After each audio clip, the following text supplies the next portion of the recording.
तो ਆਪਾਂ ਜਿਹੜੀ ਗੱਲ ਫੁੱਲ ਵੇਵ ਰੈਕਟੀਫਾਇਰ ਦੇ ਬ੍ਰਿਜ ਰੈਕਟੀਫਾਇਰ ਦੀ ਗੱਲ ਕਰਨ ਲੱਗੇ ਆ ਬੇਟਾ, ਉਹਦੀ ਸਰਕਟ ਡਾਇਗਰਾਮ ਬਣਾਤੀ ਹੈ ਆਪਾਂ ਨਾ, ਆ ਇਨਪੁਟ ਆउटपुट शो ਕਰਤੀਆਂ। तो ਇਹਦੇ ਚ ਦੇਖੋ कि जो ਜਦੋਂ AC ਇਨਪੁਟ ਐਟ ਪ੍ਰਾਇਮਰੀ ਕੋਇਲ ਜੋ ਹੈ ਇਹਦਾ ਇਹ ਪੋਜ਼ਿਟਿਵ ਹਾਫ ਸਾਈਕਲ ਇੱਥੇ ਅਪੀਅਰ ਹੋਏਗਾ, ਤਾਂ ट्रांसफार्मर एक्शन करके इतने नेगेटिव हाफ साइकिल अपीयर आएगा। तो इस नेगेटिव करके जो D3 D4 ये दो डायोड्स तो हो गई फॉरवर्ड बाइस्ड, ठीक है, ये फॉरवर्ड बाइस्ड हो गई। D1 D2 रिवर्स बाइस्ड है। तो D1 D2 ने तो कंडक्ट नहीं करना, बट D3 D4 ने कंडक्ट करना वा। पर हुण ਇਹਦੇ ਚ ਧਿਆਨ ਦਿਓ ਪੁੱਤ, ਜਦੋਂ D4 ਐਂਡ D3 ਇਹ ਫਾਰਵਰਡ ਬਾਇਸਡ ਹੈ, ਤਾਂ ਫਾਰਵਰਡ ਬਾਇਸਿੰਗ ਚ ਕਰੰਟ ਦੀ ਡਾਇਰੈਕਸ਼ਨ ਹੁੰਦੀ ਹੈ P to N, P to N। तो इस तरह आएगी बेटा।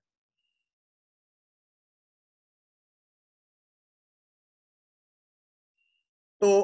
ਹੁਣ D3 ਐਂਡ D4 ਦੇ ਫਾਰਵਰਡ ਬਾਇਸਡ ਹੋਣ ਕਰਕੇ ਜੋ ਆਊਟਪੁੱਟ ਕਰੰਟ ਹੈ ਉਹਦੀ ਡਾਇਰੈਕਸ਼ਨ ਹੈ ਫਰੋਮ A to B। तो A to B है, A हायर पोटेंशियल ਤੇ ਹੈ, B ਲੋਅਰ पोटेंशियल ਤੇ। तो आउटपुट अपीयर ਹੋਏ। ਹੁਣ ਬੇਟਾ ਜਦੋਂ ਆਪਾਂ ਨੈਕਸਟ ਹਾਫ ਸਾਈਕਲ ਆ ਗਿਆ ਨੈਗੇਟਿਵ, ਜਦੋਂ ਨੈਗੇਟਿव हाफ साइकिल आ गया तो ट्रांसफार्मर एक्शन करके सेकेंडरी कॉइल दे क्रॉस पॉजिटिव आ जाएगा। हुण इस पॉजिटिव करके D1 एंड D2 जो कि पहला थोड़ी देर पहला रिवर्स बायस सी होने ये फॉरवर्ड बायस्ड हो जाएगी, या D3 D4 रिवर्स बायस्ड हो जाएगी। तो इस करके हुण D3 D4 नहीं कंडक्ट करेगी, हुण D1 D2 करेगी। तो हुण जदों D1 D2 कंडक्ट करेगी ये फॉरवर्ड बायस्ड होने करके, तो इन्हां च करंट दी डायरेक्शन इस तरह होएगी बेटा, ब्लैक कलर नाल। ਹੁਣ ਤੁਸੀਂ ਦੇਖ ਕੀ ਰਹੇ ਆ ਕਿ ਹੁਣ ਫਿਰ ਆਊਟਪੁੱਟ ਚ current the direction black colour current the direction A to B ਹੈ। तो कहने का मतलब ये है कि चाहे पॉजिटिव हाफ साइकिल है चाहे नेगेटिव हाफ साइकिल है, जो आउटपुट है उत्थे करंट की डायरेक्शन सेम है। बस फर्क ये है कि कभी D1 D2 डायोड्स का पेयर फॉरवर्ड बायस्ड है तो उस वक्त D3 D4 रिवर्स बायस्ड है, तो कभी D3 D4 फॉरवर्ड बायस्ड है तो उस वक्त D1 D2 रिवर्स बायस्ड है। तो इस तरीके दे नाल आउटपुट अपीयर होएगी। तो ਹੁਣ ਤੁਸੀਂ ਦੇਖ ਕੀ ਰਹੇ ਆ बेटा कि ਜਿਹੜੀ आउटपुट अपीयर हो रही है ਉਹਦੀ डायरेक्शन क्योंकि सेम है तो ये डीसी है, पर ये एक्चुअली प्योर डीसी नहीं है, ये फ्लक्चुएटिंग डीसी है ना। ਜਿਹੜੀ फ्लक्चुएटिंग डीसी है ਉਹਨੂੰ ਆਪਾਂ ਕੀ ਸਮਝਣਾ, mixture of pure DC plus AC components. तो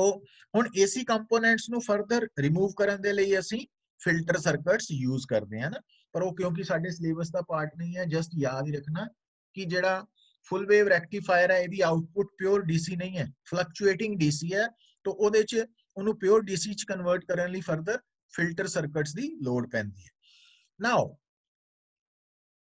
ਹੁਣ ਜਦੋਂ ਤੁਸੀਂ ਧਿਆਨ ਦਿਓ बेटा, इस फुल वेव रेक्टिफायर की गल करते हैं तो फुल वेव रेक्टिफायर की जिहड़ी एफिशिएंसी है वो तो कल भी मैं दसी सी वो की है, output DC power over input AC power. और फुल वेव रेक्टिफायर की एफिशिएंसी बेटा 81.2% होंगी है ना, डबल हो जाती है हाफ वेव नाल। और जो रिपल फैक्टर है, रिपल फैक्टर ये मैं कल गल भी दसी सी, एक्चुअली रिपल फैक्टर टर्म की दसदी है कि जेड़ा रेक्टिफायर है अगर ओदी आउटपुट प्योर डीसी है तो ओदा रिपल फैक्टर 0 होएगा। रिपल मींस वेव्स है ना, मतलब आउटपुट च वेव एग्जिस्ट कर रही है कि नहीं कर रही, इनू इदा समझ लो। तो जेड़ा प्योर डीसी है वो वेव फॉर्म च नहीं हुंदा, स्ट्रेट लाइन है। तो रिपल फैक्टर जिन्ना घट होएगा उन्ना बैटर वधिया रेक्टिफायर मन्निया जांदा वा। तो जेड़ा हाफ वेव रेक्टिफायर है ना, ओदा रिपल फैक्टर आपां कल देखिया सी for half wave rectifier greater than 1 है, और जबकि फुल वेव रेक्टिफायर का रिपल फैक्टर लेस देन 1 है। तो इस करके फुल वेव रेक्टिफायर एक तो एफिशिएंसी ज्यादा, दूसरा रिपल फैक्टर घट है, तो इस करके इनू बैटर ऑप्शन मानते हैं अपन। रिपल फैक्टर च असीं की मेजर करते हैं कि जो रेक्टिफायर है उसकी output they which AC components in output over DC component in output और ਇਹਦੀ value for full wave rectifier की ਹੁੰਦੀ है less than 1 ਉਹਦੀ greater than 1 ਸੀ ਤੇ ਜੇ ਐਗਜ਼ੈਕਟ ਵੈਲਿਊਜ਼ ਲਿਖਣੀਆਂ ਵਾ ਪੁੱਤਰ ਆਪਾਂ ਨੇ ਤਾਂ for half wave rectifier ripple factor is 1.21 and for full wave rectifier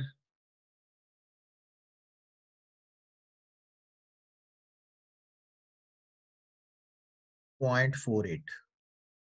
ਇਹ ਐਗਜ਼ੈਕਟ ਵੈਲਿਊਜ਼ ਹੈ ਨਾ ਯਾਦ ਰੱਖ ਸਕਦੇ ਹੋ ਤੁਸੀਂ ਅੱਛਾ ਹੁਣ ਬੇਟਾ ਜਿਹੜਾ ਸੈਂਟਰ ਟੈਪ ਫੁੱਲ ਵੇਵ ਰੈਕਟੀਫਾਇਰ ਹੈ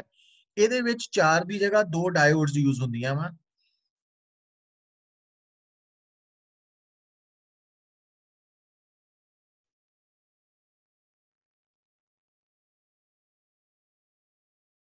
स्टेप डाउन ट्रांसफार्मर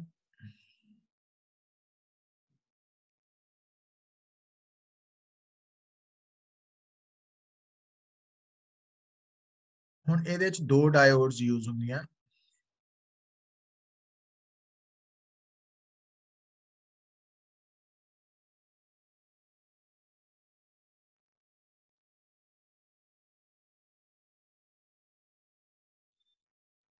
ਇਹਦੇ ਵਿੱਚ ਵੀ ਉਹੀ ਸੇਮ ਕਨਸੈਪਟ ਆ ਜਾਏਗਾ ਪੁੱਤਰ ਕਿ ਜਦੋਂ ਇਹਦੀ ਪ੍ਰਾਇਮਰੀ ਇਨਪੁਟ ਦੇ ਕ੍ਰਾਸ ਪੋਜ਼ਿਟਿਵ ਹਾਫ ਸਾਈਕਲ ਆਏਗਾ ਤਾਂ ਟਰਾਂਸਫਾਰਮਰ ਐਕਸ਼ਨ ਕਰਕੇ ਨੈਗੇਟਿਵ ਹੈ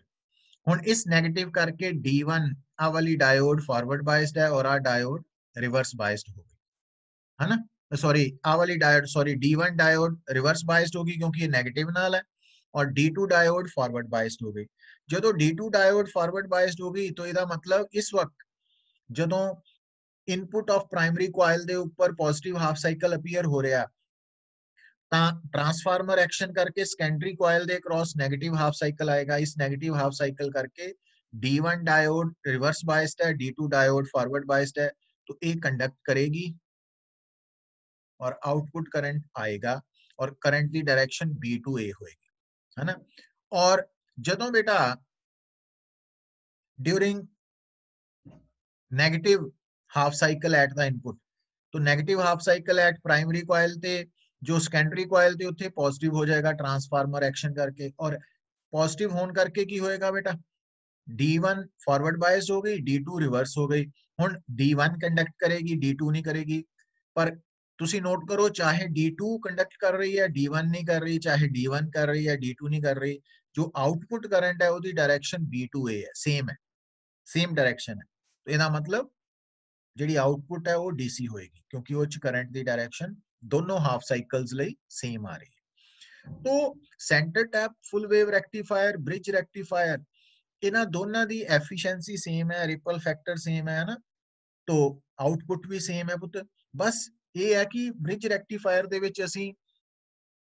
4 डायोड्स यूज करते हैं और centre tap full wave rectifier च असीं 2 डायोड्स यूज करते हैं तो हुण आ जिहड़ी डायग्राम है हुण ध्यान दिओ पुत्र इस डायग्राम ਦੇ ਵਿੱਚ ਤੁਹਾਨੂੰ ਇਹ ਦੱਸਣਾ ਆ ਸਕਦਾ ਜਿੱਦਾਂ ਕਿ ਬ੍ਰਿਜ ਰੈਕਟੀਫਾਇਰ ਦਾ ਕੇਸ ਹੈ ਤਾਂ ਬ੍ਰਿਜ ਰੈਕਟੀਫਾਇਰ ਦੇ ਕੇਸ 'ਚ ਆ ਜਿਹੜਾ ਹਾਫ ਸਾਈਕਲ ਅਪੀਅਰ ਹੋ ਰਿਹਾ ਇਹ ਕਿਹਦੇ ਕਰਕੇ ਹੋ ਰਿਹਾ ਸੀ तो ਜਦੋਂ ਇੱਥੇ ਪੋਜ਼ਿਟਿਵ ਹੈ ਇੱਥੇ ਨੈਗੇਟਿਵ ਹੈ ਤਾਂ ਇਸ ਨੈਗੇਟਿਵ ਕਰਕੇ D1 D2 ਨॉन ਕੰਡਕਟਿੰਗ ਸਟੇਟ 'ਚ D3 D4 ਕਰਕੇ ਮਤਲਬ ਆ ਜਿਹੜੀ ਆਊਟਪੁੱਟ ਹੈ ਇਹ D3 D4 ਕਰਕੇ ਹੈ ਇਸ ਡਾਇਗਰਾਮ ਦੇ ਅਕੋਰਡਿੰਗ ਆ D1 D2 ਕਰਕੇ ਹੈ ਆ ਅਗੇਨ D3 D4 ਕਰਕੇ ਹੈ ਆ D1 D2 ਕਰਕੇ ਹੈ ਨਾ ਐਂਡ ਸੋ ਔਨ ਇਦਾਂ ਦੱਸਣਾ ਤੇ ਜੇ ਆਪਾਂ ਸੈਂਟਰ ਟੈਪ ਦੀ ਗੱਲ ਕਰੀਏ ਤਾਂ ਉਹਦੇ ਕੇਸ 'ਚ ਦੇਖੋ ਕਿ ਜਦੋਂ ਇੱਥੇ ਇਨਪੁਟ ਤੇ ਪੋਜ਼ਿਟਿਵ ਹਾਫ ਸਾਈਕਲ ਹੈ ਤਾਂ ਇਹ 네ਗੇਟਿਵ ਹੋਣ ਕਰਕੇ ਰਿਵਰਸ ਬਾਇਸਡ ਹੈ ਇਹ ਫਾਰਵਰਡ ਬਾਇਸਡ ਹੈ तो ये D2 करके है ये D2 करके है और ये D1 करके है ना इस तरीके नाल तुसी समझा सकते हैं भी ये आउटपुट हाफ साइकिल केड़ी डायोड दी कंडक्शन करके है ना ये भी पूछा जा सकता पर्टिकुलरली इन CBSE तो ये है बेटा रिगार्डिंग फुल वेव रेक्टिफायर तो इत्थे तक बेटा क्लियर है थानू सबनू